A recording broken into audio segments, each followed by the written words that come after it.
अध्याय 16 दैवी तथा आसुरी स्वभाव। भगवान ने कहा, हे भरत पुत्र, निर्भयता, आत्मशुद्धि, आध्यात्मिक ज्ञान का अनुशीलन, दान, आत्मसंयम, यज्ञ परायणता, वेदाध्ययन, तपस्या, सरलता, अहिंसा, सत्यता, क्रोध विहीनता, त्याग, शांति, छिद्रान्वेषण में रुचि, समस्त जीवों पर करुणा, लोभ विहीनता, भद्रता, लज्जा, संकल्प, तेज, क्षमा, धैर्य, पवित्रता, ईर्ष्या तथा सम्मान की अभिलाषा से मुक्ति, ये सारे दिव्य गुण हैं जो दैवी प्रकृति से संपन्न देवतुल्य पुरुषों में पाए जाते हैं। हे प्रतापुत्र, दंभ, दर्प, अभिमान, क्रोध, कठोरता तथा ज्ञान, ये आसुरी स्वभाव वालों के गुण हैं। दिव्य गुण मोक्ष के लिए अनुकूल हैं और आसुरी गुण बंधन दिलाने के लिए हैं। हे पांडुपुत्र, तुम चिंता मत करो, क्योंकि तुम दैवी गुणों से युक्त होकर जन्मे हो। हे प्रथापुत्र, इस संसार में सृजित प्राणी दो प्रकार के हैं, दैवी तथा आसुरी। मैं पहले ही विस्तार से तुम्हें दैवी गुण बतला चुका हूँ।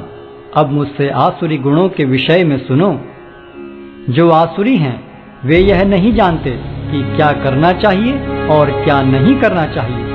उनमें न तो पवित्रता, न उचित आचरण और न ही सत्य पाया जाता है। वे कहते हैं कि यह जगत मिथ्या है, इसका कोई आधार नहीं है और इसका नियमन किसी ईश्वर द्वारा नहीं होता।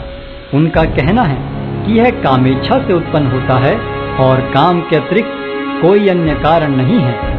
ऐसे निष्कर्षों का अनुगमन करते हुए आसुरी लोग, जिन्होंने आत्मज्ञान खो दिया है और जो बुद्धिहीन हैं, ऐसे अनुपयोगी एवं भयावह कार्यों में प्रवृत्त होते हैं जो संसार का विनाश करने के लिए होता है।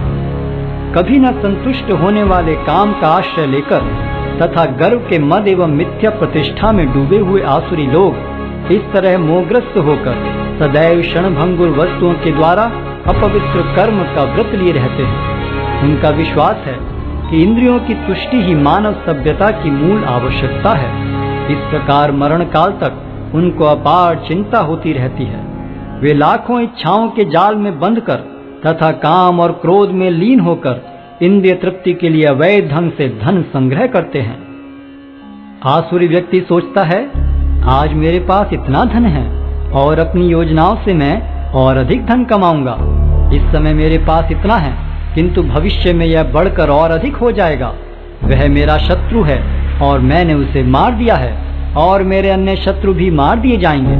मैं सभी वस्तुओं का स्वामी हूँ, मैं भोक्ता हूँ, मैं सिद्ध, शक्तिमान तथा सुखी हूँ। मैं सबसे धनी व्यक्ति हूँ और मेरे आसपास मेरे कुलीन संबंधी हैं। कोई अन्य मेरे समान शक्तिमान तथा सुखी नहीं है। मैं यज्ञ करूँगा, दान दूंगा और इस तरह आनंद मनाऊंगा।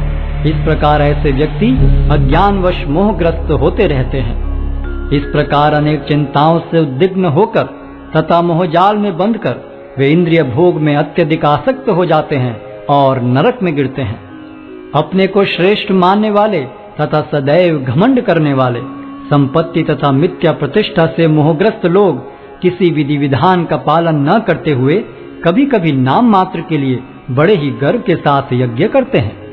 मिथ्या अहंकार, बल, दर्प, काम तथा क्रोध से मोहित होकर आसुरी व्यक्ति अपने शरीर में तथा अन्यों के शरीर में स्थित भगवान से ईर्ष्या और वास्तविक धर्म की निंदा करने लगते हैं। जो लोग ईर्ष्यालु तथा क्रूर हैं और नराधम हैं, उन्हें मैं निरंतर विभिन्न आसुरी योनियों में भव सागर में डालता रहता हूँ।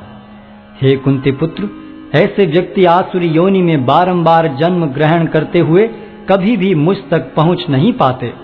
वे धीरे धीरे अत्यंत अधम गति को प्राप्त होते हैं। इस नरक के 3 द्वार हैं, काम, क्रोध तथा लोभ। प्रत्येक बुद्धिमान व्यक्ति को चाहिए कि इन्हें त्याग दे, क्योंकि इनसे आत्मा का पतन होता है।